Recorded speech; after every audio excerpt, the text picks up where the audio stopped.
अथ मंत्रपाठः।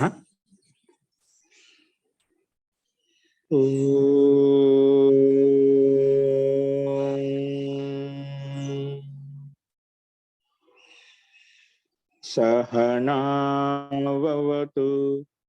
सहनौ भुनक्तु सह वीर्यं करवावहै तेजस्विनावधीतमस्तु मा विद्विषावहै।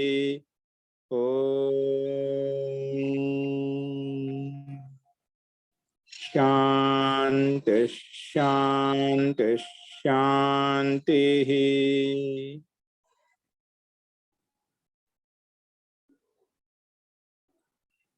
सर्वेभ्यो नमः। अंदरिकी नमस्कारम अंडी। మనము సాంఖ్య దర్శనంలో 5వ అధ్యాయం చెప్పుకుంటున్నాము. ఈ 5వ అధ్యాయంలో కూడా మనము నిన్న పాఠంలో 76 సూత్రాల వరకు చూశాము. ఇక్కడ ప్రసంగం అంతా కూడా ఆత్మ ముక్తి విషయంలో మనం చూస్తూ వస్తున్నాము. ముక్తి అంటే దుఃఖ నివృత్తి ముక్తి అని చెప్పుకున్నాము. యొక్క దుఃఖాలను నివృత్తి చేసుకోవడం ముక్తి. మరి దానికి ముక్తికి ఆనందం ఏదో కథనం చెప్తారు. ఏంటంటే అది ప్రశంస మాత్రంలో అలా చెప్తారు. ముఖ్యంగా దుఃఖ నివృత్తే మోక్షం అని చెప్పుకున్నాము. అలాగే ప్రకృతి పురుషుడు సర్వం అనిత్యం. ప్రకృతి జీవాత్మ అంటే జీవాత్మ పరమాత్ముడు ఈ 3 తత్వాల కంటే భిన్నమైన పదార్థాలు వస్తువులు ఏవైతే ఉన్నాయో అవన్నీ కూడా అనిత్యమైనవి. ఈ 3 పదార్థాలే మాత్రమే శాశ్వతమైనది, స్థిరంగా అనాది కాలం నుంచి ఉన్నాయి, అనాది కాలం వరకు ఉంటాయి.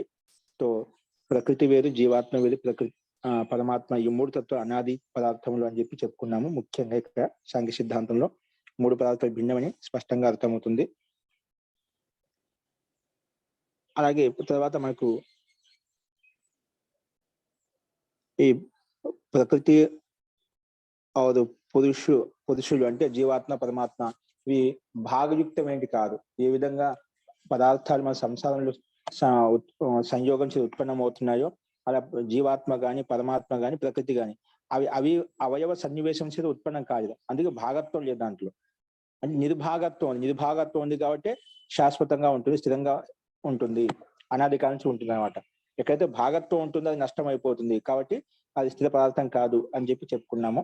ఈ రకంగా మనం చాలా విషయాలు నిన్న చూసామండి. అస్తు.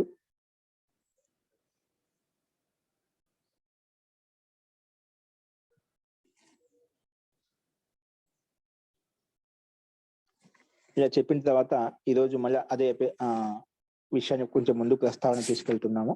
నిన్న ఒక ప్రశ్న ఏం కలిగిందంటే, ముక్తి ఆత్మనః విశేష గుణస్య ఉచ్ఛేదో అంటే ముక్తి అనేది ఆత్మనః విశేష గుణం ఏదైతే ఉందో దానికి ఉచ్ఛేదం కలగడమే.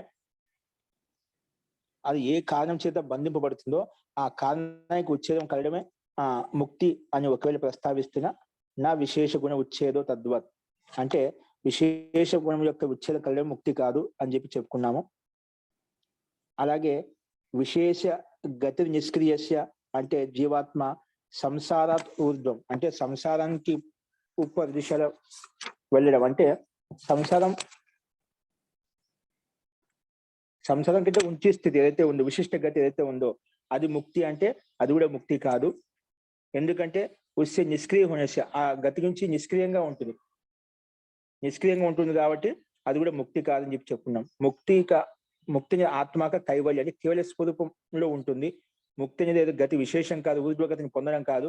ముక్తి అంటే ఆత్మ కైవల్య భావన, కేవలి భావనలో ఉంటుంది, అంటే కేవలం ఆత్మస్వరూపంలో ఉంటుంది. దాన్ని ముక్తి అంటాం.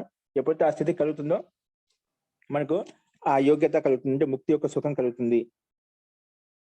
గతి అనేది ఎక్కడైతే శరీరం ఉంటుందో అక్కడ మాత్రం గతి ఉంటుంది. అందుకే గతి లింగ శరీరానికి అపేక్ష ఉంటుందన్నమాట. కానీ కైవల్య స్థితిలో ముక్తి స్థితిలో ఆ లింగ శరీరానికి అంటే సూక్ష్మదానికి అవసరం ఉండదు, అక్కడ అది నష్టమైపోతుంది అని చెప్పుకున్నాము. ఇలా చెప్పిన తర్వాత అదే విషయంలో ఇంకా ముక్తి అనేది ఏంటి, ముక్తి ఎలా ఉంటుంది, ముక్తి యొక్క స్వరూపం ఏంటి అని అడిగినప్పుడు అదే విషయాన్ని ఇప్పుడు మనం నెక్స్ట్ 77వ సూత్రం చూస్తున్నాము. చూడండి 77వ సూత్రము స్లైడ్ మీద కనిపిస్తుందండి.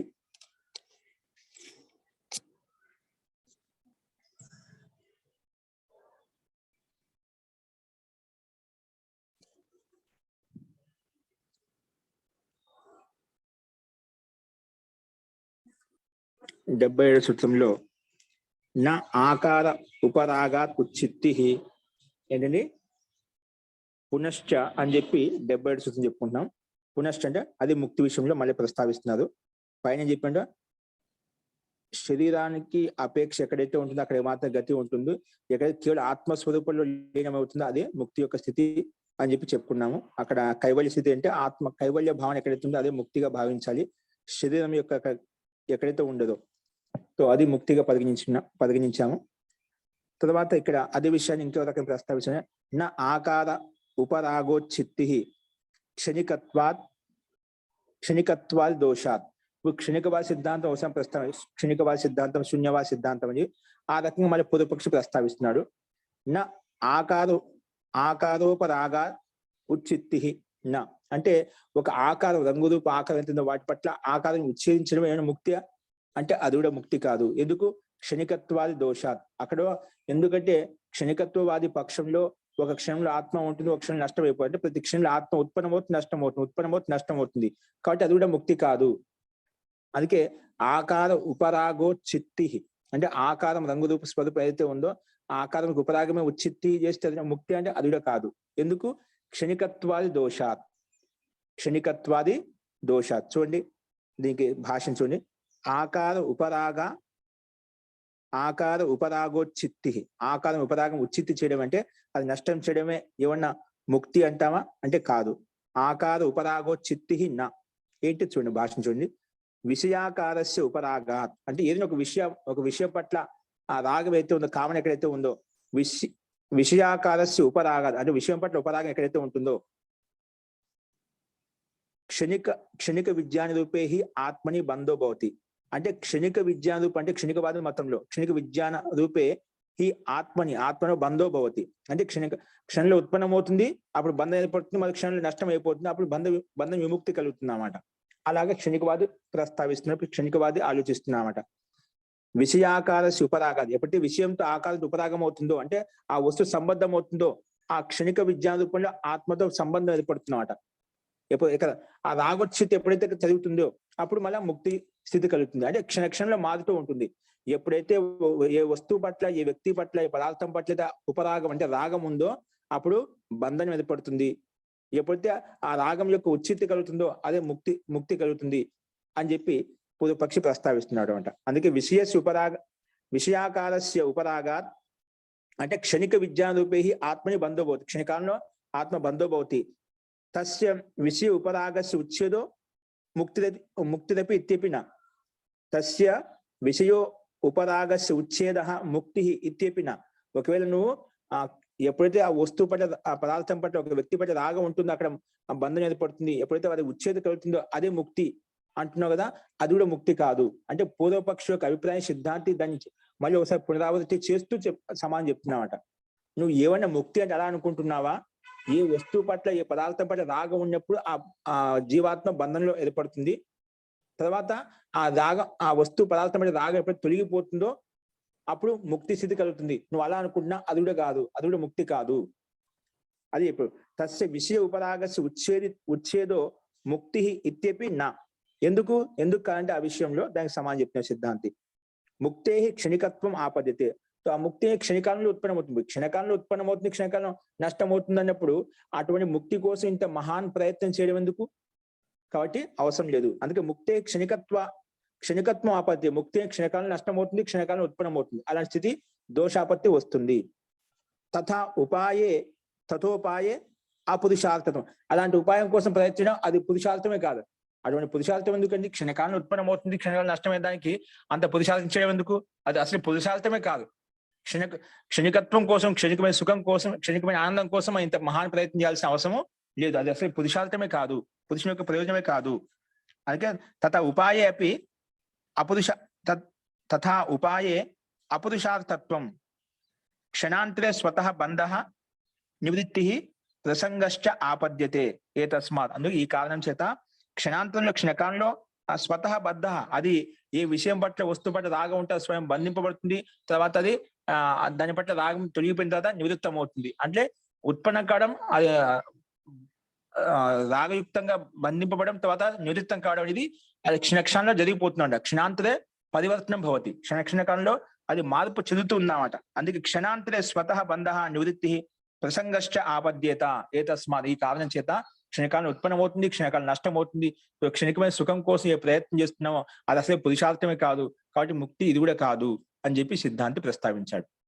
ఓకే, సో ముందు ఎందుకంటే ముక్తి అంటే విశేష గతి అయితే జీవాత్మ ఊర్ధ్వగతిని పొందుతుంది, అదేమైనా ముక్తి అంటే అది ముక్తి కాదండి అని చెప్పుకున్నాం. ఎందుకంటే గతి ఎక్కడైతే ఉంటుంది శరీరంతో అపేక్షాపూర్వకంగా గతి ఉంటుంది, అందుకే ముక్తి కాదు.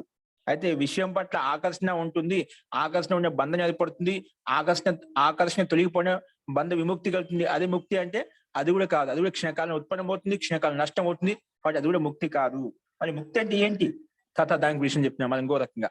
నా సర్వోచిత్తి పురుషార్థ, నా సర్వోచిత్తి అంటే పూర్తిగా ఉచిత్తి కావడం, సంపూర్ణంగా నష్టం కావడం ఏమైనా ముక్తి అనుకుంటున్నావా? నా సర్వోచిత్తి అపురుషార్థత్వాలు దోషాత్, ఇప్పుడు మొత్తం సంపూర్ణంగా ఉచిత్తి కలిగే దోషం అంటే ఏముండదండి, మొత్తం శూన్యం అయిపోతుంది, దాన్ని ముక్తి అంటాం.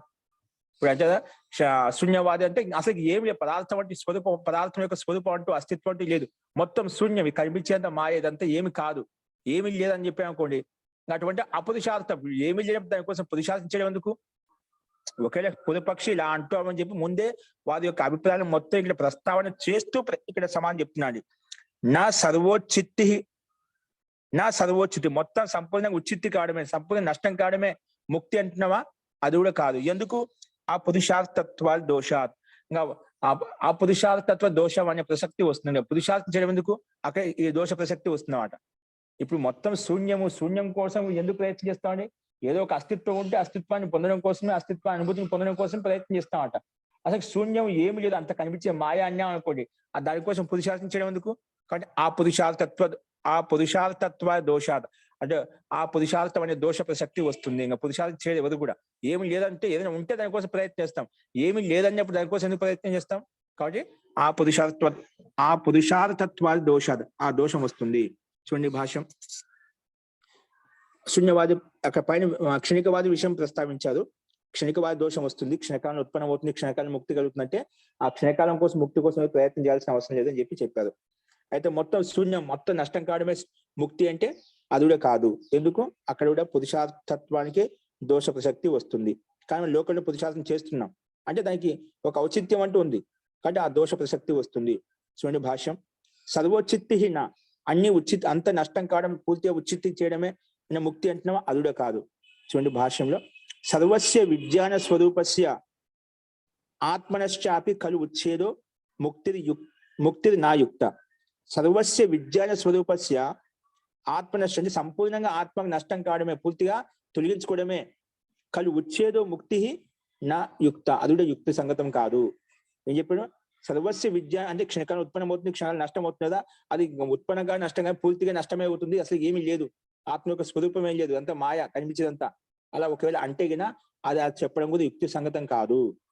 అది చెప్పాడు. సర్వస్య విజ్ఞాన స్వరూపస్య ఆత్మనశ్చాపి, ఆత్మ కూడా విజ్ఞానం ఏదైతే ఉందో అది ఆత్మనశ్చాపి, ఆత్మ కూడా ఖలు ఉచ్ఛేదించడం అంటే నష్టం చేయడం అన్నమాట. ముక్తితో ఉచ్ఛేద ముక్తి, అదేనా అది ముక్తి అంటున్నావా? నా యుక్త, అది కూడా యుక్తి సంగతం కాదు. ఎందుకు కాదు?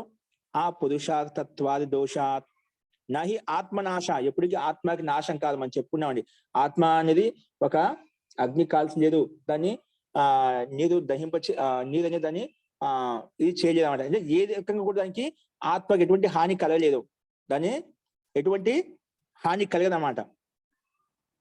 కాబట్టి నహి ఆత్మనాశ పురుషార్థ, అంటే ఆత్మనాశ పురుషార్థం కాదు, ఆత్మకి నాశనం చేయడం పురుషార్థం కాదు. అంటే పురుషార్థం చేస్తున్నావు, ఆత్మనాశం కోసం పురుషార్థం చేస్తున్నావా అంటే అది కూడా కాదు. అంటే ఆత్మనాశ పురుషార్థం కాదు. ఎందుకంటే తథా నిరవయవస్య చేతనస్య నాశ ప్రసంగ దోషశ్చ ఆపద్యతే. నువ్వు అలా చెప్పి అనుకోండి. ఎందుకంటే ఈ ఆత్మ పైన చెప్పిన అంటే భాగరహితమైంది, దాంట్లో ఎటువంటి భాగాల చేత సంయోగం చేత ఏ పదార్థాల చేత కణాల చేత ఉత్పన్నం కలిగేదన్నమాట. అందుకే నిరవయవ ఏం చెప్పి ఇక్కడ తథా నిరవయవస్య చేతనస్య అంటే నిరవయం, ఎటువంటి అవయం లేదు దాంట్లో. ఏదైనా ఒక పదార్థం మన సంసారం కనిపిస్తుందో అది అవయవ సన్నివేశంతో ఉత్పన్నమైందన్నమాట. అట్లా అవయవ సన్నివేశంతో ఆత్మ ఉత్పన్నం కాదన్నమాట. అది నిర్భాగత్వం, నిరవయవం అన్నమాట, అవయవం లేవు దాంట్లో. కాబట్టి తథ నిరవయవస్య చేతనస్య నాశ ప్రసంగ దోషశ్చ ఆపద్యతే. నువ్వు ఈ ప్రకారంగా విజ్ఞాన స్వరూపంలో అంత సంపూర్ణ నష్టం అవుతుందంటే నష్టం అవుతుంది, సంయోగం ఎక్కడైతే ఉంటుందో అది నష్టం అవుతుందన్నమాట. కాబట్టి మన ఆత్మ విషయం చెప్పుకున్నాం అంటే ఎప్పుడు నష్టం చేయలేము, దాన్ని కాల్చలేము, అది నీరు కూడా అది గలింప చేయలేదు, అగ్ని కాల్చలేదు, శస్త్రాలు అస్త్రాలు కూడా దాన్ని ఏం చేయలేవు. అంటే ఆత్మ స్థిరమైనది, శాశ్వతమైనది కాబట్టి దాన్ని ఏం చేయలేము చెప్పుకున్నామట. కాబట్టి అటువంటి స్థిరత్వాన్ని ఆత్మ విషయంలో ఏ ప్రసంగ నాశ ప్రసంగ దోషం వస్తుంది. ఒకరి నీ ప్రకారం సర్వోచిత్తి మొత్తం నష్టం కావడమే ముక్తి అంటేనా, ఇప్పుడు ఆత్మ నష్టం అయిపోతుంది అనే దోష ప్రసక్తి వస్తుంది, అది కూడా యుక్తి సంగతం కాదు. ఎందుకంటే ఆత్మ అనేది నిరవయం, అవయవం లేదు అంటే ఎక్కడ అవయవం ఉంటుందో అది నష్టం అయిపోతున్నమాట. కాబట్టి నిరవయవస్య చైతన్యస్య నాశ ప్రసంగ దోషశ్చ ఆపద్యతే, కానీ అది దోష ప్రసక్తి వస్తుంది. కాబట్టి నాహి చైతన్యస్య నిరవయవస్య నాశిన భావ్యం. కాబట్టి నిరవయవ అంటే అవయవరహితమైనటువంటి ఆత్మ విషయంలో అలాంటి ప్రస్తావన చేయడము, నాశ ప్రసక్తి చేయడం యుక్తి సంగతం కాదు. ఎందుకంటే చైతన్యస్య నిరవయవస్య నాశన భావ్యం, నా భావ్యం, అది ఎప్పుడు నష్టం కాదు, అలా భావించకూడదు. ఇక నాక సంబంధం రెండుసార్లు వచ్చింది, దాన్ని వేరే విధంగా అర్థం చేసుకోవాలి. అంటే నాహి చైతన్యస్య నిరవయవస్య నాశన భావ్యం అంటే నాశనం యొక్క భావన ఎప్పుడు రాదు, అంటే నష్టం కాదు, జీవాత్మ ఎప్పుడు నష్టం కాదు. కాబట్టి సంపూర్ణ నష్టం కావడం ముక్తి అంటావా, అది కూడా కాదు అని చెప్పి సిద్ధాంతి అలా చెప్పాడు. అలా చెప్పిన ఎవరు శూన్యమప్పి, మొత్తం శూన్యం అంటున్నావా పైన ప్రకారంగా ఊరికే మొత్తం నష్టం కావడం, నాశనం కావడమే ముక్తి అని చెప్పాడు, అది కూడా కాదు. అయితే పూర్తి శూన్యంగా ఉంటుందా అంటే శూన్యం కూడా కాదు, అంటే ఏమైనా ఖాళీగా ఉంటుంది. తో ఏవం శూన్యమపి, శూన్యం కూడా ముక్తి కాదు. చూడండి భాష్యంలో శూన్యమపి ఏవం శూన్యమపి ఏవం శూన్యమపి ముక్తి నా, శూన్యం కూడా ముక్తి కాదంట. ఏవం శూన్యమపి ముక్తి నా యుక్త, ఎందుకని ఇక్కడ కూడా అదే హేతు ప్రస్తావించారు. ఆ పురుషార్థత్వాది దోషాత్, పురుషార్థం యొక్క దోషం వస్తుంది. ఇప్పుడు ముక్తి శూన్యం ఏం చేయనప్పుడు దానికోసం పురుషార్థం చేయడం ఎందుకు? కాబట్టి ఇది కూడా యుక్తి సంగతం కాదు. కాబట్టి శూన్య రూపాయ ముక్తి అయి పురుషార్థస్య నైరర్థక్యం. శూన్య రూపాయ ముక్తి అంటే శూన్య రూపంతో యుక్తమైనటువంటి ఏదైతే ఉందో, శూన్య రూపాయ ముక్తి, శూన్యయుక్తమైనటువంటి ఆ ముక్తి ఉపాయం కోసం పురుషార్థ నైరర్థక్యం, అలా ఏం లేదు, శూన్యంగా ఉంది, అభావంగా ఉంది, దానికోసం ప్రయత్నించడము వ్యర్థము, నిరర్థకము, నైరర్థక్యం. తథా జ్ఞాతుడు ఆత్మన శూన్యత్వే, అంటే ఆత్మ అనేది లేదు, శూన్యం, ఆత్మ యొక్క అస్తిత్వం లేదు. జ్ఞాతు ఆత్మ శూన్యత్వే నాశ ప్రసక్తి, అప్పుడు నాశమైంది, నష్టమైంది అని చెప్పి ప్రసక్తి వస్తున్నాడు, దోష ప్రసక్తి వస్తుంది. కింటు తన్నాశ అసంభవ, తత్ నాశ అసంభవం, ఎప్పటికీ ఆత్మకి నాశ ప్రసక్తి అసంభవం, అది మనకు శాస్త్రాలు చెప్తున్నాయని ప్రమాణాలు చెప్తున్నాయి అన్నమాట. కాబట్టి ప్రత్యక్ష అనుభూతి కూడా ఆత్మ ఇప్పుడే చెప్పినాం, ప్రకృతి పురుషుడు సర్వం అనిత్యం అని చెప్పి, ప్రకృతి పురుషుడు జీవాత్మ పరమాత్మ ప్రకృతి ఎల్లప్పుడు శాశ్వతంగా మూడు పదార్థాలు అనాదిగా ఉంటాయి. ఆత్మ విషయం ఎప్పుడు నష్టం కాదు, నాశనం కాదు, అది అసంభవం అన్నమాట. కాబట్టి ఏమో శూన్యం, మొత్తం ఆత్మ నష్టం అవుతుంది, శూన్యం ఏం లేదని ప్రసంగం, ఏం లేని స్థితి ఏదైతే ఉందో దాన్ని ముక్తి అంటున్నామంటే అది కూడా ముక్తి కాదు. సో ఇక్కడ అటువంటి నాశ ప్రసంగ దోషం వస్తుంది, అది కూడా యుక్తి సంగతం కాదని చెప్పి సిద్ధాంతి ప్రస్తావించాడు. కాబట్టి ఏదో ఒక వస్తువు పదార్థం నుంచి ఉపరాగం కావడము, ఆ ఉపరాగం అయిన దాంతో మళ్ళీ దాన్ని తొలగించుకోవడమే ముక్తి అంటున్నామా, అది కూడా కాదు. ఎందుకంటే ఆ క్షణికత్వ దోషం వస్తుంది. అయితే మొత్తం నష్టం చేయడం, ఆత్మకు నష్టం చేయడం ముక్తి అంటావా, అది కూడా కాదు. అయితే శూన్యంగా ఉంటే ఏమి లేదు, అసలు శూన్యంగా ఉంది, అదే ముక్తి అంటావా, అది కూడా కాదు అని చెప్పి సిద్ధాంతి ఇక్కడ నిరూపించుకుంటూ ప్రస్తావన చేసుకుంటూ వచ్చాడు. ఎందుకంటే పూర్తి నష్టమైందంటే అది కూడా యుక్తి సంగతం, ఎందుకు దానికి ఒక అస్తిత్వం ఉంది. కాబట్టి పూర్తిగా ఆత్మకి అసంభవం అన్నమాట, నష్టం చేయడము, ఆత్మ నష్టం చేయడం అసంభవము. కాబట్టి ఎందుకంటే నిరవయవంతో యుక్తమైంది, అది అవయవ సన్నివేశంతో ఉత్పన్న కాదు. ఆత్మ శాశ్వతంగా సదా ఎల్లప్పుడూ అనాది కాలం నుంచి ఉంది, అనాది కాలం వరకు ఉంటున్నమాట ఆత్మ, పరమాత్మ, అది ప్రకృతి.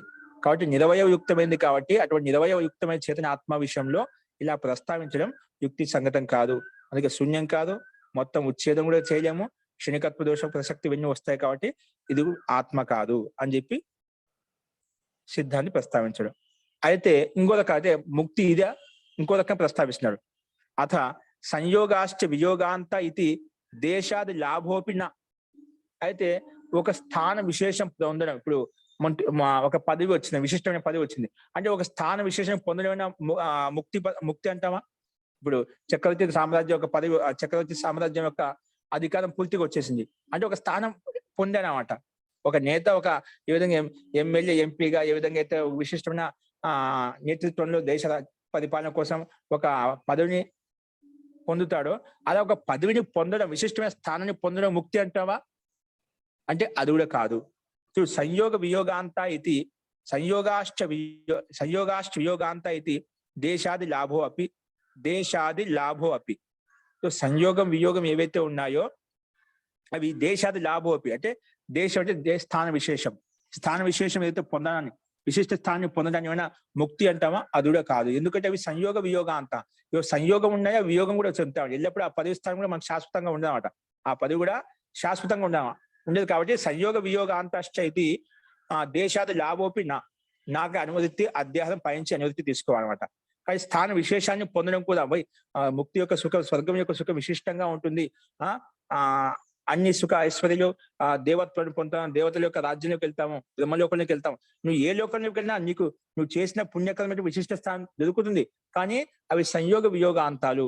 ఏవైతే సంయోగం చేత ఉత్పన్నం అవుతాయో అవి నష్టం అవుతాయి. కానీ సంయోగం వియోగం ఉన్న చేపు నీకు దాని యొక్క ముక్తి యొక్క స్వరూపం అలా ఉండదు.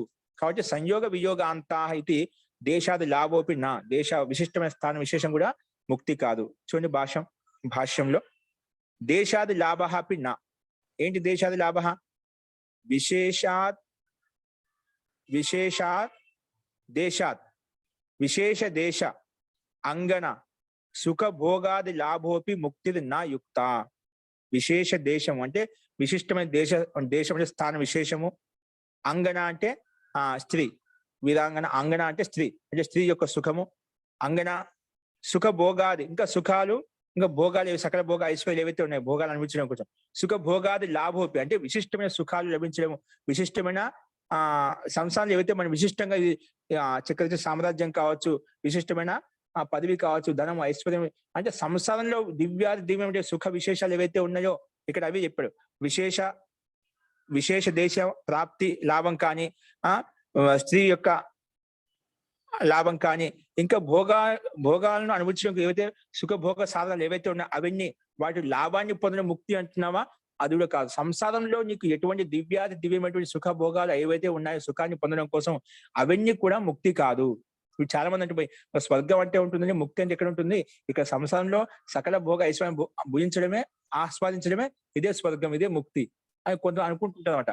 ఇవి నీకు అలా అనిపించిన సామాన్య వ్యక్తుల దృష్టిలో, కానీ సంయోగ వియోగాంతాలు సంయోగం చేతి ఉత్పన్నమై కాబట్టి అవి వియోగాన్ని పొందుతాయి. ఎప్పుడు శాశ్వతంగా అలాగే ఉండవు, నష్టం కూడా అయిపోతాయి అని చెప్పి అవి కూడా అటువంటి విశిష్టమైన పదాన్ని పొందడం కానీ, విశిష్ట సుఖ భోగాలు అనుభవించడం కానీ అది కూడా ముక్తి కాదు. అందుకే విశేష దేశ అంగన సుఖ భోగాది లాభోపి, లాభం కూడా ముక్తి నా యుక్త, అది యుక్తి సంగతం కాదు. ఎందుకు కాదు? యతశ్చ, ఎందుకంటే సంయోగ వియోగాంతా ఇది బాహ్య వస్తు సమాగమాహ కలు వియోగాంతాహ సంతి ఇది హేతు. బాహ్య వస్తువులు ఏవైతే వస్తున్నాయో అవి వస్తున్నాయి అంటే మళ్ళీ వియోగం కూడా ఉంటుంది. ఎక్కడైతే సంయోగం ఉంటుందో అవన్నీ మనకు లేవు, ఇప్పుడు అవన్నీ ఉత్పన్నం కలుగుతున్నాయి అన్నమాట. ఇప్పుడు స్థాన విశేషము, స్త్రీ విశేషము, సకల భోగ సామాగ్రి ఇవన్నీ మనకు విశిష్టంగా ఉత్పన్నమవుతే అవి వియోగంగా చెందుతాయి. ఎల్లప్పుడూ శాశ్వతంగా అంతూ ఉండవు. కాబట్టి బాహ్య వస్తు సమాగమాహ కలు వియోగాంతాహ సంతి ఇది హేతు. ఈ కారణం చేత బాహ్య వస్తువు సమాగమం అవుతుంది, వాటి వియోగం కూడా చెందుతూ ఉంటాయి. ఇటువంటి కారణం చేత సంతి ఇది హేతు, ఈ కారణం చేత ఇవి మనకు స్థాన విశేషాన్ని పొందడం కానీ, విశిష్ట సుఖ లాభాన్ని పొందడం కానీ ముక్తి కూడా కాదు అని చెప్పి మనకు తెలిసిపోయింది. ఇక్కడ ఈ సూత్రం ప్రకారంగా మనకు స్పష్టంగా అర్థమవుతుంది. సంసారంలో ఏ పదార్థాలు వచ్చినా కూడా అవి నీకు ముక్తి కాదు, అవి సుఖ విశేషం కాదు. తాత్కాలికమైన సుఖాన్ని ఇస్తాయి, దాంట్లో సందేహం లేదు. కానీ శాశ్వతమైన ఆనందాన్ని ఇవ్వాలంటే అది యుక్తి సంగతం కాదు. దానికోసం శరీర త్యాగం చేసినప్పుడే పరమాత్మ యొక్క సుఖం, ఆనందం మనకు కలుగుతాయి. కాబట్టి ఉచ్యతేచ సంయోగాశ్చ వియోగాంతాహ మరణాంతం చ జీవితం. ఈ సంయోగ వియోగాంతాలు ఎప్పటి వరకు ఉంటాయి? ఈ జీవితం మరణ పర్యంతం ఉంటుందండి. ఈ జీవితం అనేది మరణ పర్యంతం ఉంటుందన్నమాట. మరణ పర్యంతం తర్వాత మన నష్టం అయిపోతుంది. కాబట్టి అక్కడ సంయోగ వియోగం ఉన్నది. సంయోగాశ్చ వియోగాంతాహ అంటే మరణం చ జీవితం, జీవితమే మరణమే జీవితం, ఆ రకంగా ఉంటున్నాడు. జీవితాంతం మరణ పర్యంతం జీవితం ఉంటుంది, మన జీవితం దాకానే మరణం ఉంటుంది. అంటే జన్మ మరణ చక్రం తిరుగుతూ ఉంటుంది అని చెప్పి వాల్మీకి రామాయణం అయోధ్యాకాండంలో ఇవి చెప్పబడిందండి. ఓకేనా? ఏవైతే సంయోగం చేతి ఉత్పన్నమవుతాయి వియోగాన్ని చెందుతాయి. కాబట్టి జీవితం అంటే మరణం ఉంటుంది, మరణం ఉందంటే మళ్ళీ జీవితం కూడా ఉంటుంది, అటువంటి స్థితి ఉంటుంది అని చెప్పి ఇటువంటి స్థాన విశేషాన్ని పొందడం కూడా ముక్తి కాదని చెప్పి లౌకిక దృష్టాంతం చేత కూడా సిద్ధాంతి ఇక్కడ ప్రస్తావించారు. తో పునః నా భాగి యోగో భాగస్య. భాగ అంటే మనం అంటగా చాలా మంది అంటూ ఉంటారు, జీవాత్మ యొక్క అంశమే పరమాత్మ యొక్క అంశమే జీవాత్మ అని చెప్పి, పరమాత్మ యొక్క అంశమే ఈ ప్రకృతి అని చెప్పి. అట భాగ అంటే అది, అంటే ఒక అంశ యొక్క అంశం, ఒక అవయవం యొక్క అవయవి, ఒక అవయవి యొక్క ఒక అవయవం, ఒక వస్తువు యొక్క ఒక భాగం, ఒక పదార్థం, ఒక చెట్టు యొక్క ఒక పండు, ఒక చెట్టు యొక్క ఆకు, ఒక చెట్టు యొక్క కొమ్మ, ఈ విధంగా భాగంగా ఉంటామో దాని అవయవం అనమాట. ఆ రకంగా ఇక్కడ నా భాగి యోగో భాగస్య. నా భాగి యోగో భాగస్య అంటే భాగం, అంటే భాగి అంటే భాగి యొక్క భాగం, అవయవి యొక్క అవయవం ఏంటో చూద్దాం. నా భాగి యోగో భాగస్య అంటే జీవాత్మ అంశము, అంటే పరమాత్మ యొక్క అంశము. నువ్వు అలా అంటున్నావా? అది కూడా కాదు. నా భాగి యోగో భాగస్య, నా భాగి యోగో అంటే అది స్వతంత్ర సత్తా కలిగింది, అది ఒక ఏదానికి అంశం కాదు, ఒక అవయవం కాదు అని ఇక్కడ సిద్ధాంతి ప్రస్తావించాడు. అందుకే నా భాగి యోగ ఏంటి? భాగస్య. భాగస్య అంటే ఆత్మన, ఏదో భాగి యొక్క అంశం కాదు. జీవాత్మ ఏదో ఒక అవయవ సన్నివేశం కాదు, ఒక అంశం కాదు, ఒక భాగం కాదు. దానికి పూర్ణ అస్తిత్వం దానికంటూ ఉంది. జీవాత్మకు తన స్వయం అస్తిత్వం ఉంది అన్నమాట. అది అవయవ సన్నివేశంతో ఉత్పన్నం కాలేదు, అందుకే ఒక భాగం కాదు అని చెప్పి సిద్ధాంతి ఇక్కడ ప్రస్తావిస్తున్నాడు. చూడండి, భాగస్య భాగి యోగో నా. భాగ అవయవానికి అవయవ యొక్క సంయోగం కాదు. భాగస్య ఒక భాగము, లేదా భాగ్య వస్తుక అవయవి వస్తుక అవయవం కాదు. చూడండి, భాగస్య అంటే సూత్రంలో భాగ శబ్దం వచ్చి దాన్ని ఓపెన్ చేసేవాడు. భాగస్య అంటే అంశస్య. అంశం ఒక భాగం, ఒక కొన, ఒక అవయవ సన్నివేశం. భాగస్య అంటే అంశస్య. అంశస్య అంటే దాన్ని ఓపెన్ చేసేవాడు. అంశరూపో జీవాత్మన అంటే అంశరూపం అంటే ఇప్పుడు పరమాత్మ యొక్క అంశం జీవాత్మ చెప్పిన అలాగ అంశం ఒక అవయవం. అంశరూపస్య జీవాత్మన భాగిని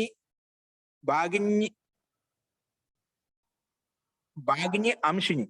భాగిని అంశిని అంటే భాగిని అంశ పరమాత్మని యోగో సంయోగో లయోవా నా ముక్తి అంటే భాగిని అంశిని అంటే భాగిని ఇక్కడ పరమాత్మ తీసుకున్నామండి. భాగిని అంటే పరమాత్మ, భాగ అంటే ఆ పరమాత్మ అంశంగా పొదుపక్షుల ప్రస్తావిస్తున్నాడు. ఆ పరమాత్మ యొక్క అంశమే భాగమే ఈ జీవాత్మ. అందుకే భాగిని అంశిని పరమాత్మని అంటే భాగిని అయినటువంటి పరమాత్మ అయినటువంటి పరమాత్మని యోగ అంటే పరమాత్మ యొక్క యోగంలో, పరమాత్మ యొక్క సంయుజ్యంలో పరమాత్మని యోగ అంటే సంయోగ లేదా లయం కావడము, పరమాత్మ లీనం కావడము, పరమాత్మ యొక్క అంశంగా ఉండటము, అది కూడా ముక్తి కాదు. అందుకే భాగిని అంశని అంటే పరమాత్మని యోగ, పరమాత్మ యోగం అంటే సంయోగం అంటే లయ నా ముక్తి, అది కూడా ముక్తి కాదు. అది కూడా ముక్తి అంటే పరమాత్మ లయం అయిపోయింది. ఇప్పుడు పరమాత్మ యొక్క అంశమే అంశం కాబట్టి అది కూడా పరమాత్మలో సంయోగంతో యుక్తమైంది కాబట్టి పరమాత్మ లయం అయిపోయింది కాబట్టి అదే ముక్తి. అంటే అది కూడా ముక్తి కాదు. ఎందుకు? సంయోగో హి వియోగాంతా ఇది. ఇప్పుడు చెప్పిన పైన ఏవైతే సంయోగం చేత భాగం అంటున్నాం అంటే ఆ భాగం అంటే దానికి విచ్చిత్తి కూడా ఉంటుందన్నమాట. సంయోగో హి వియోగాంతా ఇది. ఏవైతే సంయోగంతో ఉత్పన్నమయ్యాయో అవి ఖచ్చితంగా వియోగం చెందుతాయి. కాబట్టి సంయోగి వియోగాంత అయితే హేతు తథా లయేహి ఆత్మనాశాత్. కాబట్టి అటువంటి అవయవ సన్నివేశంగా భావించినప్పుడు ఆత్మనాశం కలుగుతుంది. సంయోగం చేత ఒక అవయవ సన్నివేశంతో పరిగణించామనుకోండి, ఆత్మనాశ, ఆత్మకి నాశ ప్రసక్తి వస్తుంది. అందుకే తథా లయం అయిపోయిందంటే అప్పుడు ఆత్మనాశాత్ అంటే ఆత్మనాశ ప్రసంగం అంటే జీవాత్మ నష్టమైన ప్రసంగం వస్తుందన్నమాట. ఆత్మనాశాత్ నచ అఖండస్య పరమాత్మన జీవాత్మ అంటే అఖండ రూపమైన పరమాత్మకి జీవాత్మ తథాభూతో భాగాంశ ఖండ యథా ఖండవత్యాం పృథివీ ఖండాః పాషాణాదయ సంయుజ్యంతే విలీయంతే చ. ఇది అఖండ రూపమైన పరమాత్మ యొక్క భాగం కాదు. ఏ విధంగా పృథ్వీలో ఏ విధంగా పంచభూతాల ద్వారా ఏవైతే ఉత్పన్నమైతే అవి ఖండభూతంగా ఉంటాయి. పాషాణాది ఏవైతే కొండలు పర్వతాలు ఏవైతే ఉన్నాయో ఇవన్నీ కూడా ప్రకృతి చేత అంటే పంచభూతాల చేత ఏవన్నీ ఉత్పన్నమయ్యో అవి ఖండయుక్తమైనటువంటి. అలాగే ఖండయుక్తమైనటువంటి కాదు జీవాత్మ. అఖండ రూపమైనటువంటి పరమాత్మ యొక్క అంశీభూతంగా ఈ జీవాత్మ లేదు. ఏ విధంగా అయితే పృథ్వీ ద్వారా ఉత్పన్నమైన పదార్థాలు ఏవైతే ఉన్నాయో అవి అవయవంగా ఉంటాయి, అవి సన్నివిశేషంగా ఉంటాయి. అలాగా జీవాత్మ అఖండ స్వరూపమైన పరమాత్మ యొక్క అంశం కాదు. జీవాత్మ స్వతంత్ర సత్తా ఉంది అని చెప్పి సిద్ధాంతి ఇక్కడ ప్రస్తావిస్తున్నామట. చూడండి మళ్ళీ ఒకసారి భాష్యం, స్లైడ్ మార్చండి. నచ అఖండస్య పరమాత్మన జీవాత్మ తథాభూతో భాగో అంశః నాస్తి. సంయోగ వియోగాంత ఇది హేతు తథా లయే హి ఆత్మనాశాత్. అలాగే సంయోగం వియోగం చేత ఉత్పన్నమవుతుంది, నాశనం అయిపోతుంది. కానీ నచ, చూడండి పైన భాషను చూడండి, నచ అఖండస్య అంటే అఖండస్య పరమాత్మ, అఖండ రూపమైనటువంటి ఎప్పుడు ఖండితం కాదు పరమాత్మ, అట్లా అఖండ స్వరూపుడైనటువంటి పరమాత్మన జీవాత్మ తథాభూత భాగాంశో. అంటే జీవాత్మ అఖండదు పరమాత్మక, జీవాత్మ ఇది తథాభూత అంటే అంశీభూత, తథాభూత అంటే భాగాంశ అంటే ఒక భాగము, ఏదో ఒక ఖండము అంటున్నా. అది కాదు, ఎలాగంటే యథా ఖండవత్యాం పృథివ్యాం అంటే ఖండభూతం అంటే పృథివీ ద్వారా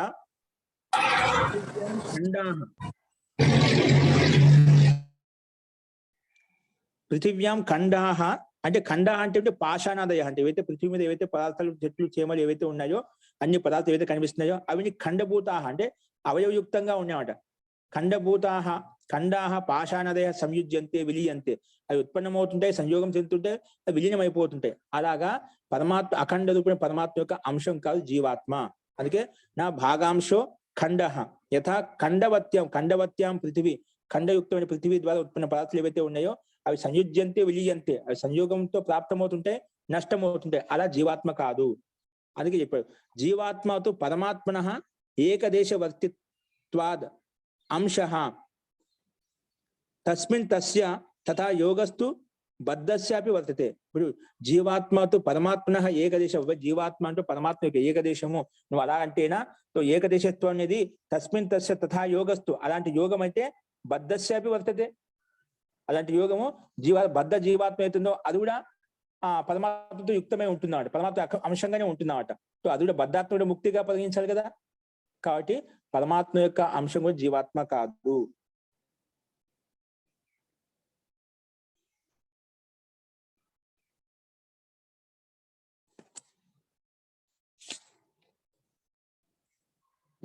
నా భాగ్యయోగో భాగస్య. కాబట్టి ఈ అంటే భాగి యొక్క భాగం కాదు, అంటే పరమాత్మ యొక్క అఖండ రూపమైన పరమాత్మ యొక్క ఈ భాగం కాదు. అంటే పరమాత్మ యొక్క భాగమే అది ముక్తి అని పరిగణిస్తున్నావా, అది కూడా కాదు, అది కూడా ముక్తి కాదు. అంటే పరమాత్మ యొక్క అంశం కాబట్టి పరమాత్మ లీనమైనప్పుడు, దాంట్లో విలీనమైపోయినప్పుడు అదే ముక్తి అంటున్నావా, అది కూడా కాదు. పరమాత్మ ఎప్పుడు విలీనం కాదు, ఎందుకంటే సంయోగం ఉత్పన్నది, వియోగం ఉంటుంది కదా. సంయోగ వియోగం అంటే అది ఆత్మ నాశనం కలుగుతుంది. ఎప్పుడు సంయోగం ఉంది అది బాగానే ఉంది, కాబట్టి వియోగం కూడా చెందుతుంది కాబట్టి అప్పుడు నష్టం అయిపోతుంది. నష్టం అనేది అది శాస్త్ర విరుద్ధం, ఆత్మ ఎప్పుడు నష్టం కాదు. కాబట్టి ఇది ఖండభూతమైన అంశం కాదు. అందుకే నా తథాభూతం నా భాగయోగో భాగస్య, అంశీభూతమైన జీవాత్మ భాగ్యయోగం కాదు, కాబట్టి అది కూడా ముక్తి కాదు అని చెప్పి సిద్ధాంతి ఇక్కడ ప్రస్తావించాడు.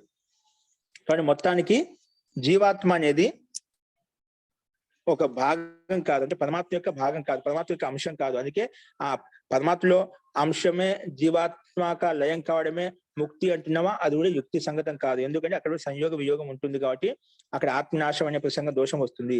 అలాగా జీవాత్మ కాదు, అలా భాగం కాదు. ఒక ఇది కూడా అవయవరహితమైనటువంటి అఖండభూతమైనటువంటి ఆత్మకి సత్తా అనేది స్వతంత్రంగా ఉంది అని చెప్పి సిద్ధాంతి ఇక్కడ ప్రస్తావించాలి. కాబట్టి అది కూడా ముక్తి కాదు. అంటే ముక్తి మరి ఏంటి, అసలుకి శూన్యం కాదంటివి, క్షణికత్వం కాదంటివి, అలాగే అని చెప్పుకుంటూ వస్తున్నాడు. అది పరమాత్మ యొక్క అంశం కాదు, పరమాత్మ విలీనం కావడమే ముక్తి అంటామా, అది కూడా కాదు. మరి ఏంటి ముక్తి అంటే ఏమిటి, దానికి ఇంకో రకంగా ప్రస్తావిస్తున్నాడు. సో నా అనిమాదయో యోగోపి అవశ్యం భావిత్వాత్ ఉచ్చిత్తేరి ఇతర యోగవత్, ఉచ్చిత్తేహే ఇతర యోగవత్.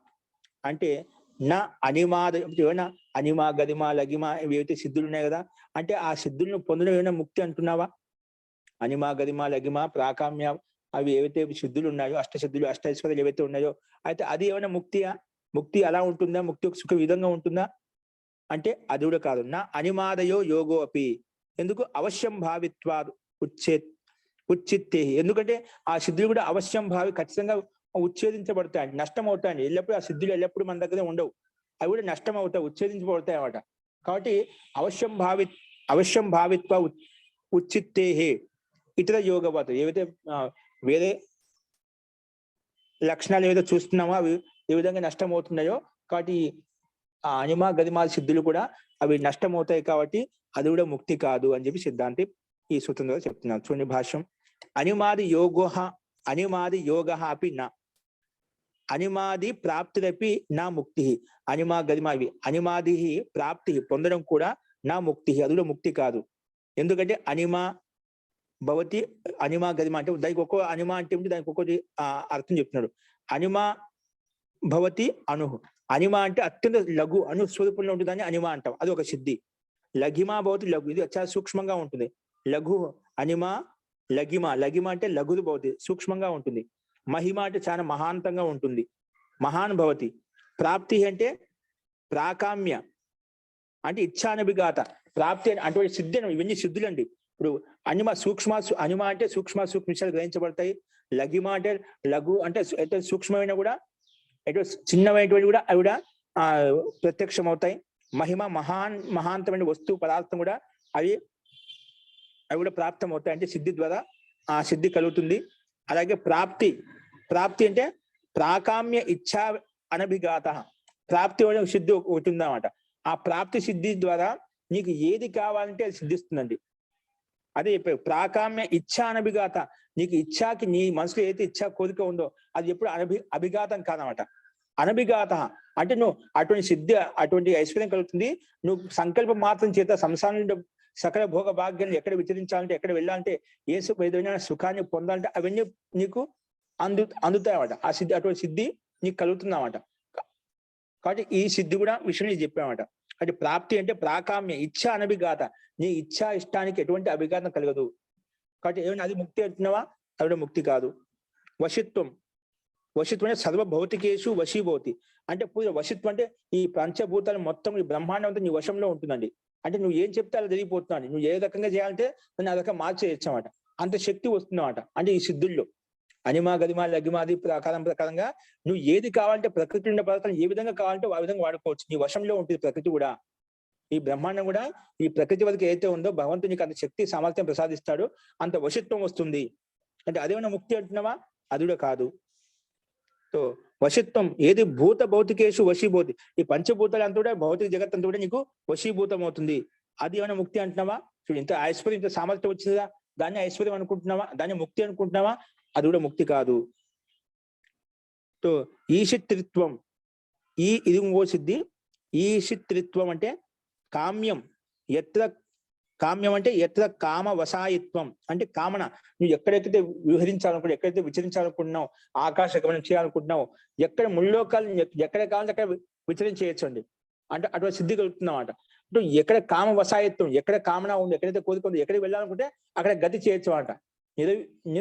నిర్వివాదంగా బాధరహితంగా ఎక్కడ కావాలంటే అక్కడ కామ వసాయత్వం జరిగిపోతుంది. ఎక్కడ కావాలంటే అక్కడ నీకు గతి కలుగుతుంది అన్నమాట. సంకల్పం మాత్రం చేత నీకు మనసులో ఏ విధంగా సంకల్పం చేస్తా ఆ సంకల్పాన్ని కూడా అన్ని సిద్ధిస్తాయి అన్నమాట. అంటే ఈ రకంగా అనిమ గదిమ లఘిమ ప్రాప్తి ప్రాకామ్య ఈషిత్రిత్వం ఇవన్నీ సిద్ధులు ఏవైతే ఉన్నాయో ఆ సిద్ధులను పొందడమే ముక్తి అంటున్నావా అంటే అది కూడా ముక్తి కాదు. ఎందుకు కాదు, దానికి కారణం చెప్తున్నాడు. కుతః ఎందుకంటే తత్ ఉచిత్తే, అవి కూడా నష్టం అవుతాయి. ఎంతకాలం ఉంటాయి, శరీరం ఉన్నంత వరకు నీకు ఆ సిద్ధులు ఉంటాయి, తర్వాత అవి నష్టమైపోతాయి. కుతః తత్ ఉచిత్తే అవశ్యం భావిత్వ, అవశ్యంగా ఖచ్చితంగా అవి నష్టమైపోతాయి. ఎలాగంటే ఇతర యోగవత్, వేరే విధంగా మనం ప్రత్యక్షంగా లోకంలో చూస్తున్నామో అలాగే ఇవి కూడా నష్టమైపోతాయి. ఏంటిది చూడండి, తత్ క్షయస్య అవశ్యం భావిత్వాత్, అవి సిద్ధులు అష్టైశ్వర్య సిద్ధులు అనేటివి అవి అవశ్యంగా ఖచ్చితంగా నష్టమైపోతాయి. అవశ్యం భావిత్వాత్. కాబట్టి అన్యయోగస్య యథా వియోగ, అంటే అన్యయోగస్య యథా వియోగ క్షయో భవతి తథైవ అనిమాదయో యోగస్యాపి నియోగేన క్షేణ భావ్యమేవ.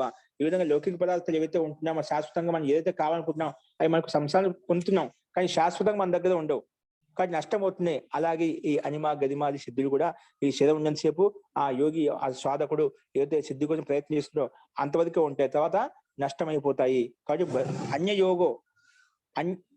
అన్యయోగస్య యథా వియోగ, సాంసారికంలో భౌతిక పదార్థాల పట్ల వ్యక్తుల పట్ల ఏదైనా యోగం కలుగుతుందో అక్కడ వియోగం కూడా ఉంటుంది, ఎక్కడ సంయోగం ఉంటుందో అక్కడ వియోగం కూడా ఉంటుంది. కాబట్టి క్షయో భవతి, అందుకే నష్టం అవుతుంది. అలాగే తథైవ అనిమాది యోగో అస్యాపి వియోగేన అంటే క్షీణ భావ్యమివ. కాబట్టి అనిమాది సిద్ధులు కూడా వియోగం చేత అవి నష్టమవుతాయి, అవి క్షయాన్ని పొందుతాయి, కాబట్టి అది కూడా ముక్తి కాదు అని చెప్పి సిద్ధాంతి ప్రస్తావించడం.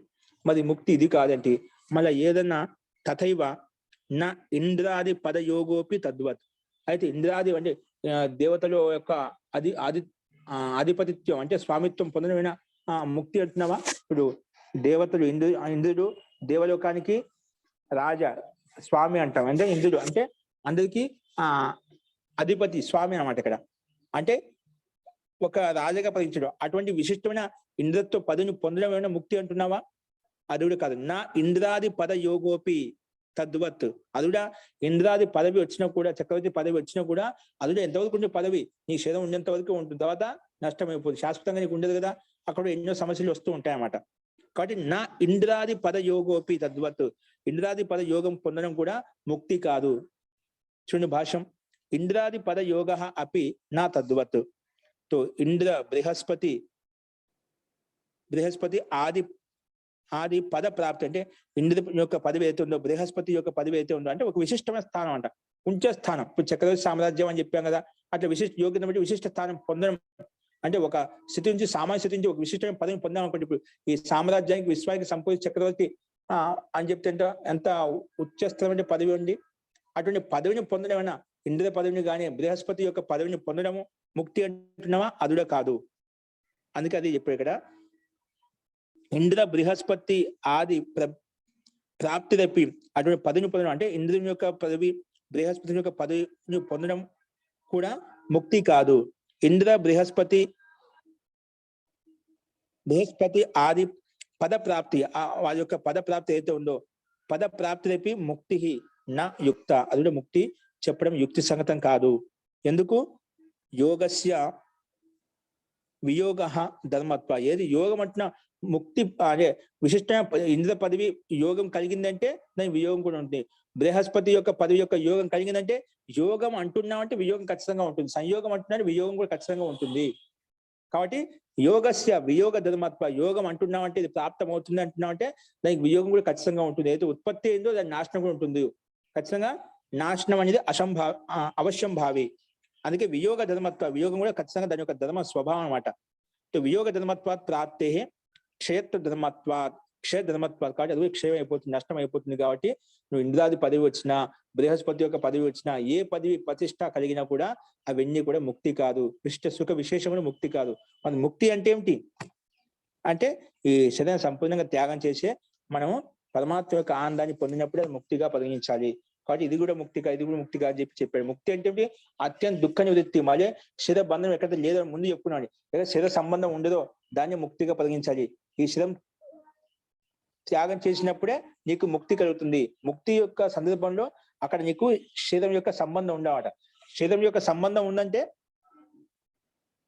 అది సుఖ విశేషం చెప్పుకోవచ్చు, స్వర్గ విశేషం చెప్పుకోవచ్చు, కానీ ముక్తి యొక్క సుఖం కాదు, పరమాత్మ యొక్క ఆనందం కాదు అని చెప్పి ఇక్కడ సిద్ధాంత పొదుపక్ష సమాధానానికి ఏ రకంగా ఆలోచించవచ్చు. ఇదేమైనా ముక్తి అనుకుంటున్నా ఇది కాదు, ఇదేమైనా ముక్తి అనుకుంటున్నా ఇది కాదు.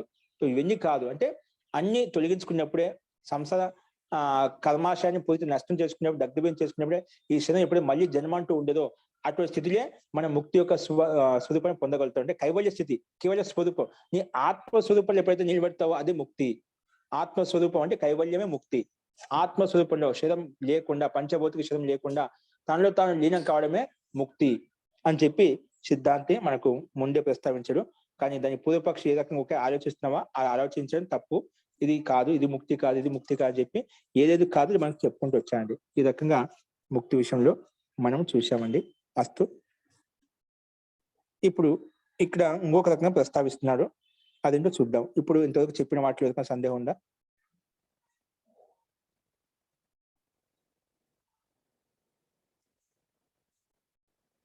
ముక్తి ఏంటి? సంసారంలో ఉండే సకల భోగ భాగ్యాల ముక్తి.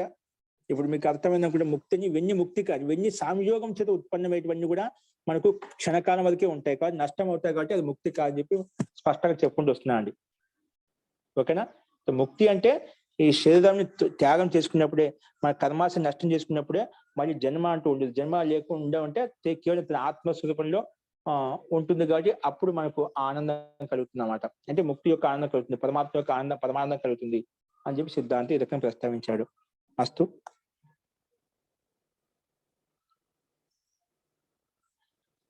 ఈ రకంగా చాలా మంది అష్టైశ్వర్య సిద్ధులు కలిగినప్పుడు అయితే ఐశ్వర్యం కలుగుతుందో, విశిష్ట స్థానం పదవి కలుగుతుందో, ఇప్పుడు వాస్తవం మనలో కొంచెం యోగ్యత వచ్చిందంటే వాళ్ళకి ఎన్నో పదవులు ఉంటాయండి. ఎన్నో ఆ యోగ్యతను బట్టి ఎటువంటి పదవి అయినా ఇవ్వడం కోసం వాళ్ళు ముందుకు వస్తూ ఉంటామట. అది పెద్ద ఒక చక్రవర్తి సామ్రాజ్యం కావచ్చు, ఒక మఠాధీశుడు కావచ్చు, ఒక పెద్ద ఆధ్యాత్మిక క్షేత్రానికి, ఆధ్యాత్మిక రంగానికి ఒక పెద్ద ఉంచాదిస్తాం. ఇప్పుడు శంకరాచార్య వీళ్ళంతా ఎలా ఉన్నదో, ఒక మఠాధీశులుగా ఎలా ఉన్నదో ఉత్తిష్టమైన పదవి స్థానం కూడా పొందగలుగుతామట. అదేనా ముక్తి అంటే సకల భోగ భాగ్యాలు ఉంటాయి కదా, అదే ముక్తి అనుకుంటున్నామా? అది కూడా ముక్తి కాదు అని చెప్పి సిద్ధాంతి. ఎందుకంటే అవన్నీ సంయోగం చేత ఉత్పన్నమైంది, శాశ్వతంగా ఉంటూ నష్టం అయిపోతుంటాయి కాబట్టి దాన్ని ముక్తిగా తీసుకోకూడదు అని చెప్పి సిద్ధాంతి స్పష్టంగా పరిగణించండి. అస్తు.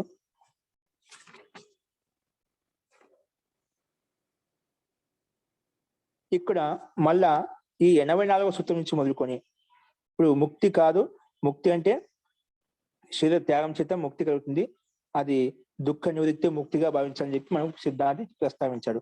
ఇలా చెప్పిన తర్వాత ఈ 84వ సూత్రం నుంచి దాదాపుగా ఒక 115 సూత్రం వరకు ఒక ఆచార్య, ఉదయవీర ఆచార్య, మంచి దార్శనికుడు, ఆయన కూడా ఇవన్నీ ప్రక్షిప్తంగా ఇంక్లూడ్ అయ్యాయి, ఇవన్నీ వాస్తవంగా ఈ కపిల్ మహర్షికి సూత్రాలు కాదని చెప్పి కొంతమందికి ప్రస్తావండి అని ఆయన వదిలేసేది సూత్రాన్ని వదలకుండా.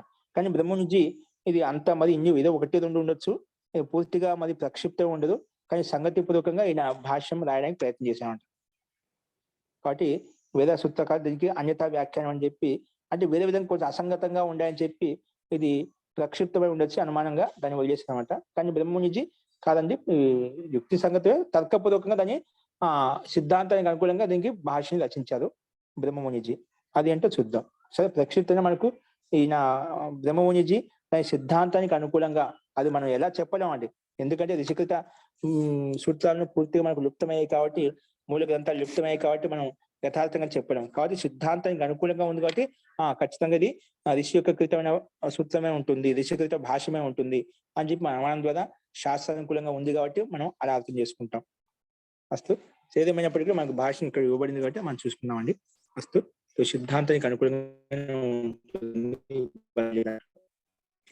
శైలి భిన్నంగా ఉంటుంది కాబట్టి ఆ రకంగా ఉంటుంది కాబట్టి దాన్ని వేరే విధంగా ఉందని చెప్పి కొంత వదిలేయచ్చు.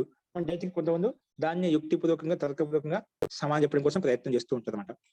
అది ఒక ప్రయత్నం ఇక్కడ సిద్ధాంతి బ్రహ్మమునిజీ ప్రయత్నం చేశానమాట. ఇక చూడండి, ఇంద్రస్తు యస్య ఇంద్రియాని లింగాని సా ఖలు అహమాత్మ. అంటే ఇంద్రియం లింగం, ఇంద్రియం లింగం అంటే ఇంద్రితో దృష్టి, అంటే ఇంద్ర అంటే ఏమిటి? ఎవరికైతే ఇంద్రియాలు అంటే ఇంద్రియాలు అంటే లక్షణాలు, అంటే లింగ అంటే కారణాలు, అవి అహం ఆత్మ అంటే అహంకార రూపంగా ఉన్నాయంటే అహంకారం చేత ఉత్పన్నమయ్యాయి. ఏంటి? ఇంద్రియాలన్నీ కూడా చాలా మంది ఏమంటే ఇంద్రియాలు ఉత్పన్న పంచభూతాలతో ఉత్పన్నమయ్యాయి అంటున్నాం, కానీ పంచభూతాలతో ఉత్పన్నం కాలేదు, అహంకారం చేత ఉత్పన్నమయ్యాయి అనే ప్రస్తావన ఇక్కడ తీసుకొస్తున్నాడు. ఇంద్రస్తు అంటే యస్య ఇంద్రియాని లింగాని, ఎవరికైతే ఇంద్రియాలు లింగాలు అంటే కారణంగా ఉన్నాయో, స ఖలు అహమాత్మ, అవి ఏవైతే ఇంద్రియాలు అంటున్నామో, పంచ జ్ఞానేంద్రియాలు, పంచ కర్మేంద్రియాలు, మనసు ఏవైతే అంటున్నామో అవన్నీ ఏంటి? ఖలు అహమాత్మ, అవి అహంకారం చేత ఉత్పన్నమయ్యాయి. ఇంద్రియం ఇది అష్టాధ్యాయ ఒక సూత్రం ఉందండి. ఇంద్రియం లింగం జుష్టం అని చెప్పి ఒక అష్టాధ్యాయ ఒక సూత్రం ఉందండి. ఇదే సందర్భంలో ఇక్కడ సందర్భాన్ని బట్టి ఇక్కడ ప్రస్తావించాడనమాట. ఇంద్రియం లింగం అని చెప్పి. సో మొత్తానికి ఇక్కడ ఇంద్రియాలు ఏవైతే ఉన్నాయో అవి పాంచభౌతికాలు కాదు, అహంకారం తత్వం చేత ఉత్పన్నమయ్యాయి అని చెప్పి సిద్ధాంతి ఇక్కడ పూర్వపక్షి ప్రస్తావించామట. దానికి సిద్ధాంతి సమానం చెప్తున్నాడు. నా భూత ప్రకృత్వం ఇంద్రియాణం. పూర్వపక్షి ప్రస్తావిస్తున్నాడు. నా భూత ప్రకృతిత్వం ఇంద్రియాణం. ఎందుకు? అహంకారికత శృతేహే. నా భూత ప్రకృతిత్వం ఇంద్రియాణం. భూతం అంటే పంచభూతాలు, భూతాలు అంటే పంచభూతాల ద్వారా ఈ ఇంద్రియాలు ఉత్పన్నం కాలేదు. ఇంద్రియానం భూత ప్రకృతి అంటే పంచభూతాలతో ఉత్పన్నం కాలేదు. నా భూత ప్రకృతిత్వం ఇంద్రియానం. సో ఇంద్రియాలు పంచ అగ్నివాయు పృథివీ జల అగ్నివాయు ఆకాశం చేత ఉత్పన్నం కాలేదంట. ఎందుకు? అహంకారికత్వ శృతివి, ఈ అహంకారికం చేత ఉత్పన్నమయ్యాయి. ఏంటివి? ఇంద్రియాలు ఎలా ఉత్పన్నమయ్యాయంట? అహంకారం చేత ఉత్పన్నమయ్యాయి. మనం చెప్పుకున్న ప్రారంభంలో మూల ప్రకృతి చేత, ప్రకృతి మహాన్ మహతో అహంకార తన్మాత్రని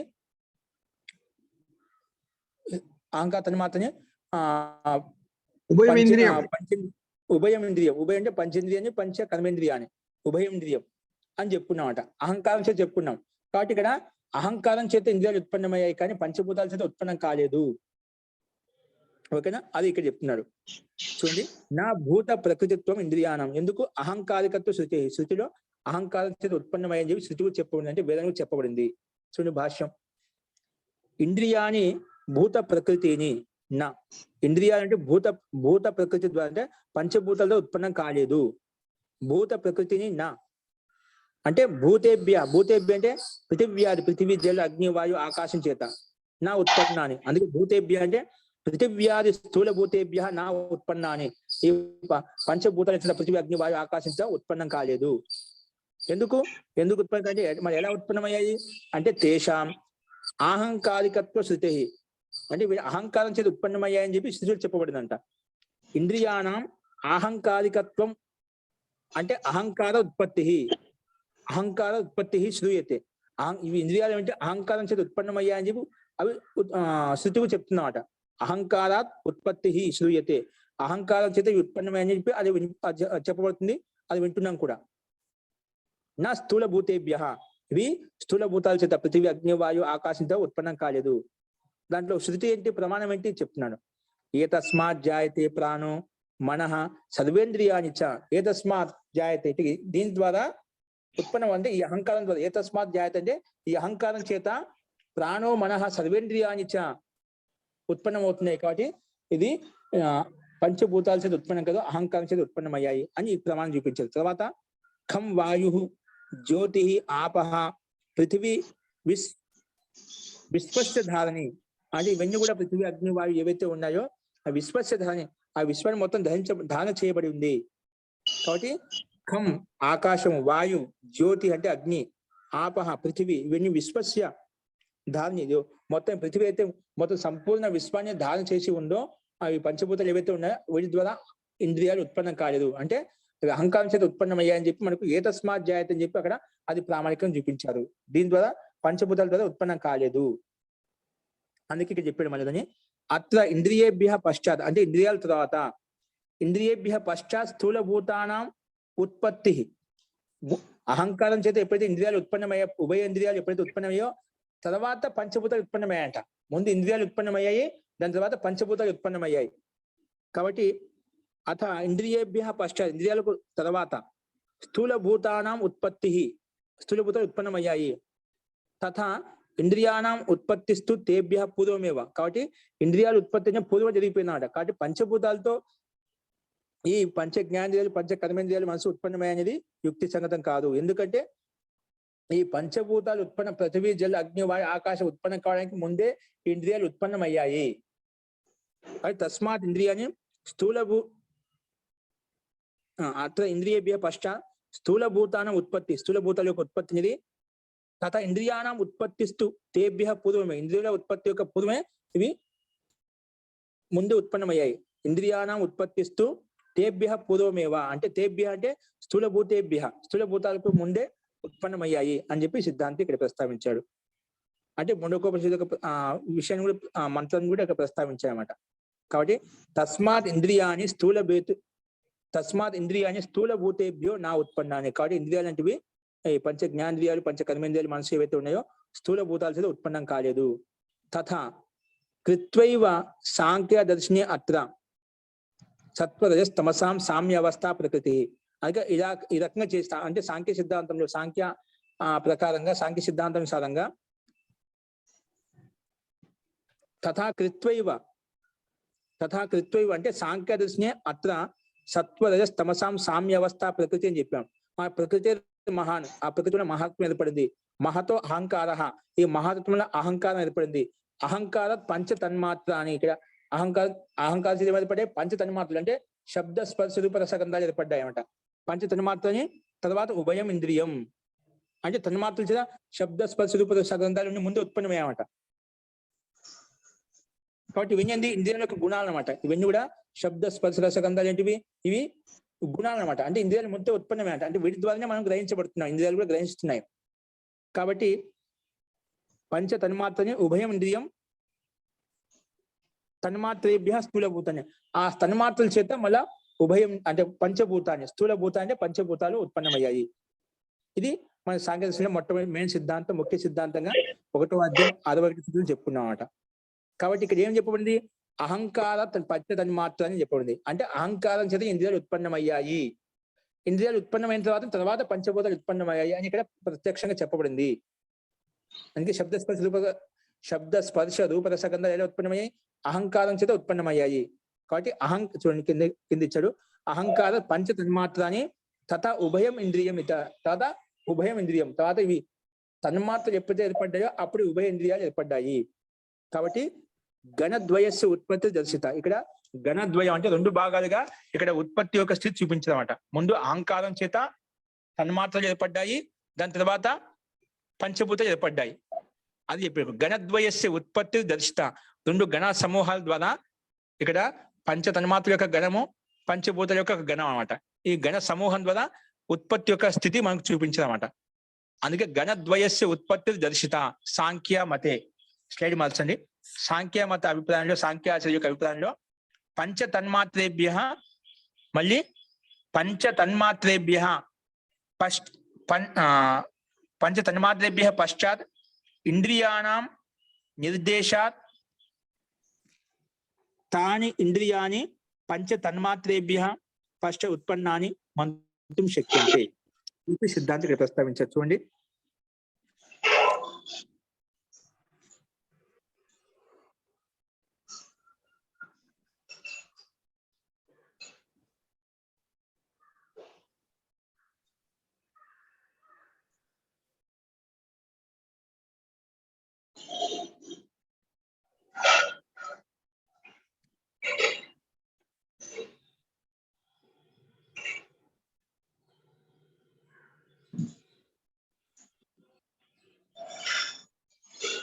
ఎవరో శబ్దం వస్తుంది, మ్యూట్ చేసుకోవాలండి. వన్ ఆఫ్ ది పార్టిసిపెంట్స్ ఎవరో మ్యూట్ చేసుకోలేదు, మధ్యలో ఇంటరప్షన్ వస్తుంది.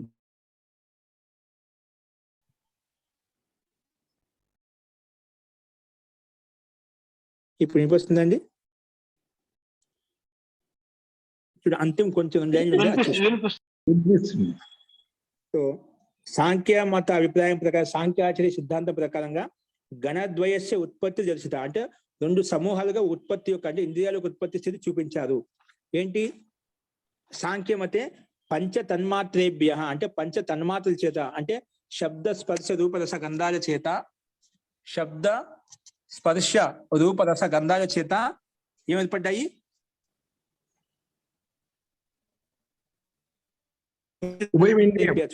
పంచ తన్మాత్రేభ్య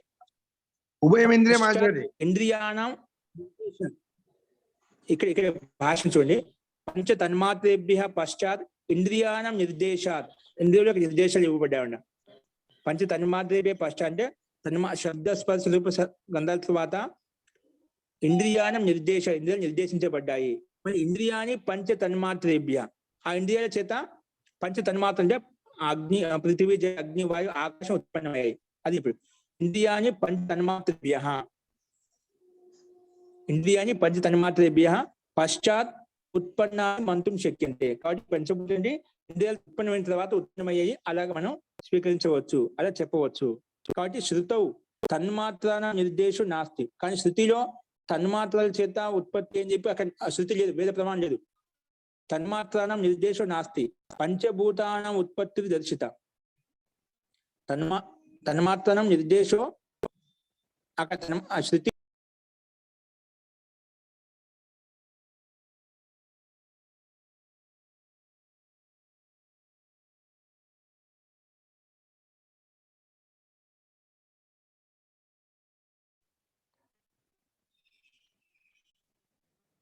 శృతో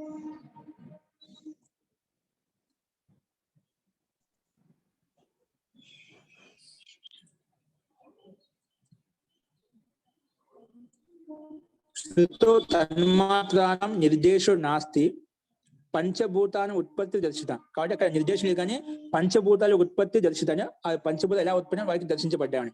తతశ్చ పూర్వం ఇంద్రియానం, అలాగే పూర్వం ఇంద్రియాల యొక్క ఉత్పత్తి ఎలా వచ్చిందంటే అహంకారాల చేత తన్మాత్రలు ఏర్పడ్డాయి, తన్మాత్రల చేత మళ్ళీ ఉభయ ఇంద్రియాలు ఏర్పడ్డాయి అని చెప్పి అక్కడ చెప్పుకున్నాడు. ఇత్తం స్థూల భూతేభ్యో ఇంద్రియాన్ని ఉత్పత్తి కల్పన తు ఉభయత్రాపి నా యుజ్యతే. కాబట్టి ఈ రకంగా ఉభయ స్థితి ప్రకారంగా చెప్పడము అది యుక్తి సంగతం కాదు అని చెప్పి సిద్ధాంతి ఈ రకంగా సమానం చెప్పాడు. ఇత్తం స్థూల భూతేభ్య ఇంద్రియాన ఉత్పత్తి కన్నా, అంటే స్థూల భూతాల చేత ఇంద్రియాల ఉత్పత్తి చెప్పడం అది కల్పన అనేది యుక్తి సంగతం కాదు.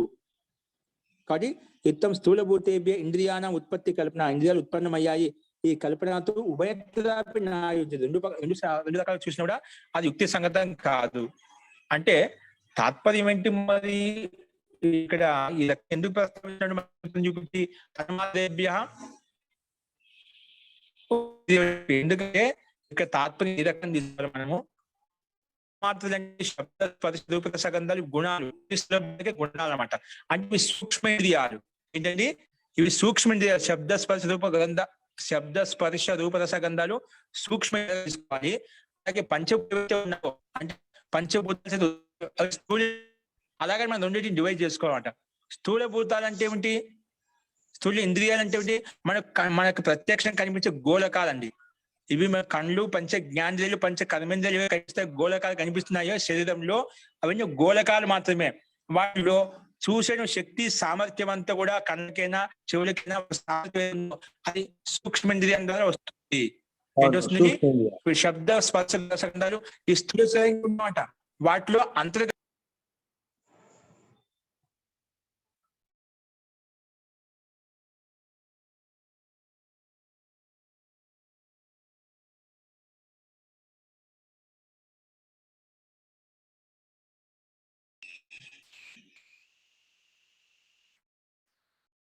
కాబట్టి అహంకారం చేత ఉత్పన్నమయ్యో ఇవి ఏవైతే ఉన్నాయో సూక్ష్మ ఇంద్రియాలుగా తీసుకోవాలి. ఆ పంచభూతాలతో ఏవైతే ఉత్పన్నమయ్యో అవి మాత్రము స్థూల ఇంద్రియాలు తీసుకోవాలి. ఆ రకంగా డివైడ్ చేసుకోవాలన్నమాట. కాబట్టి స్థూల భూతాలు అంటే కేవలం మన గోళకాలు, మన కంటి ఏవైతే ఉన్నాయో, చెవులు, ముక్కు, అవన్నీ నాసిక ఇవన్నీ ఉన్నాయో స్థూలంగా కనిపించే గోళకాలు మాత్రమే. వాటి లోపల శక్తి అంతా కూడా సూక్ష్మ ఇంద్రియాల ద్వారా వస్తుంది అన్నమాట. సూక్ష్మ ఇంద్రియాల ద్వారా మనకి ఈ ఇంద్రియాలు పనిచేస్తున్నాయి. కాబట్టి ఆ రకంగా డివైడ్ చేసుకోవాలి. అందుకే అహంకారం చేత ఈ ఇంద్రియాలు ఉత్పన్నమయ్యాయని చెప్పడం కథనం ఏంటంటే అక్కడ సూక్ష్మ ఇంద్రియాలు ఉత్పన్నమయ్యాయి, ఆ సూక్ష్మ ఇంద్రియాలు ఉత్పన్నమైన తర్వాత స్థూల ఇంద్రియాలు ఉత్పన్నమయ్యాయి అని చెప్పి మనం అర్థం చేసుకోవాలి. ఓకేనా? నిజంగా వాస్తవంగా గోళకాలు మనకు స్థూల ఇంద్రియాలు అన్నమాట. అవి మన ప్రాణం పోగానే ఇంద్రియాలు స్థూలంగా ఉన్నప్పుడు కూడా ఇంద్రియాలు మనకు ప్రత్యక్షంగా ఉన్నప్పుడు కూడా ఏది పనిచేయదు. అంటే సూక్ష్మ ఇంద్రియాలు ఉన్నంత సేపు ఇవి పనిచేస్తాయి అన్నమాట. వాటిని పంచ తన్మాత్రలు అన్నాడు ఆచార్య. ఏంటండి? పంచ తన్మాత్రలు. పంచ తన్మాత్ర సూక్ష్మ ఇంద్రియాలుగా పరిగణించుకోవాలి, తీసుకోవాలి. ఈ గోళకాలు ఏవైతే ఉన్నాయో స్థూలభూతాలుగా తీసుకోవాలి. ఆ రకంగా డివైడ్ చేసుకోవాలి అని చెప్పి చెప్తున్నమాట. సో ఆయన అభిప్రాయం ఏంటంటే ఇక్కడ ఈ రకంగా తీసుకోవాలి. ఓకేనా? సో ఈ రకంగా మనం ఈ సూత్రాన్ని ప్రస్తావించుకున్నాం. మొత్తానికి ఇవి చెప్పిన భూత ప్రకృతిత్వం ఇంద్రియానం నాస్తి అహంకారికత్వ శృతి. ఇవి అహంకారం చేత ఉత్పన్నమయ్యే కరెక్టే. సో అహంకారం చేత ఉత్పన్నం ఏ విధంగా పూర్వపక్ష చెప్తున్నా అంటే ఇక్కడ అహంకారం చేత సూక్ష్మ ఇంద్రియాలు ఏర్పడ్డాయి, పంచభూతాల చేత స్థూల ఇంద్రియాలు ఏర్పడ్డాయి. అలాగా మనం డివైడ్ చేసుకోవాలి. ఆ రకంగా మనకు దోషయుక్తం అనేది ఉండదు అనమాట. అస్తు ఈ రకంగా సిద్ధాంతి పూర్వపక్షి ఈ రకంగా అహంకారికంతో ఉత్పన్నమయ్యాయి ఇంద్రియాలని చెప్పి నిరూపించడానికి ప్రయత్నం చేశాడు. దైహికంగా సమాధానం ఇంకే రకంగా అనేది మళ్ళీ రేపు చెప్పుకుందామండి. అస్తు. ఇక చూడండి, ఇక్కడ ఎందుకంటే ఇక్కడ ప్రక్షిప్తం ఎందుకు చెప్పాడంటే ఇక్కడ మన ముక్తి యొక్క ప్రకారం నడుస్తుంది, మన తర్వాత ముక్తి యొక్క విషయం చెప్పామంట. అట్లా కొంచెం భిన్న భిన్నంగా ఉన్నాయన్నమాట. అందుకే ఇక్కడ ఇది ప్రక్షిప్త శ్లోకాలు ఉండవచ్చు అని చెప్పి ఒక ఉదయవీర ఆచార్య దీన్ని తొలగించేశాడు అనమాట. కాబట్టి ఇక్కడ కేవలం ఇతనికి ఏం చెప్పవాలనుకుంటే పూర్వపక్షి ఇవి అహంకారం చేత ఇంద్రియాలు ఉత్పన్నమయ్యాయి, స్థూలభూతాల చేత కాదు. ఠీకే. ఇప్పుడు మనం దీనికి ఈ రకంగా డివైడ్ ఏం చేసుకున్నాం అంటే అహంకారం చేత సూక్ష్మ ఇంద్రియాలు ఉత్పన్నమవుతాయి, పంచభూతాల చేత అగ్ని, వాయు, ఆకాశం చేత మనకు స్థూల ఇంద్రియాలు ఉత్పన్నమవుతాయి అని అర్థం చేసుకుంటే మనకి ఏ దోషము ఉండదు. అది సిద్ధాంతానికి అనుకూలంగానే ఉంటుంది అన్నమాట. సో ఈ రకంగా సిద్ధాంతి ఈ రకంగా ప్రస్తావించాడు. అస్తు. దీనికి సంబంధించి ఇంకేమైనా సూత్రాలు ఉంటే మరి రేపు చూద్దాం. గంటలు వస్తామని పెట్టాను. అస్తు. మంత్రపాఠ. ఓం సర్వే భవంతు సుఖినః, సర్వే సంతు నిరామయాః, సర్వే భద్రాణి పశ్యంతు, మా కశ్చిద్ దుఃఖభాగ్ భవేత్. ఓం శాంతి శాంతి శాంతి. సర్వేభ్యో నమః. అందరికీ నమస్కారం అండి. శ్రీభ్యో నమః. నమస్తే మహోదయ. నమస్తే మహోదయ. నమస్తే మహోదయ. ఓం నమస్తే సార్. అందరూ ఆంధ్ర పెట్టుకోవడం